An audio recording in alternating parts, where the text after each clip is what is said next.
হাফেজ মোহাম্মদ ইসমাইল পিতা খলিলুর রহমান মাকড়াই লোহাগড়া নড়াইল।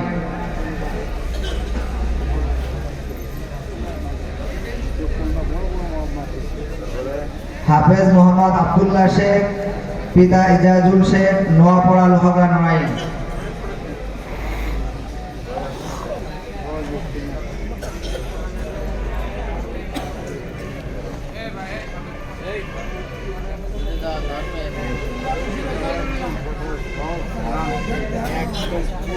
ঠিক আছে।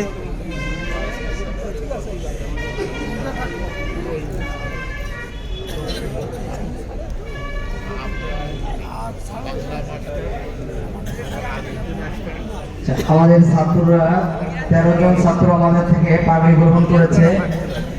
তো এখন আমাদের মাদ্রাসার মুরব্বী, আমাদের সকলের উস্তাদের উস্তাদ পীরে কামেল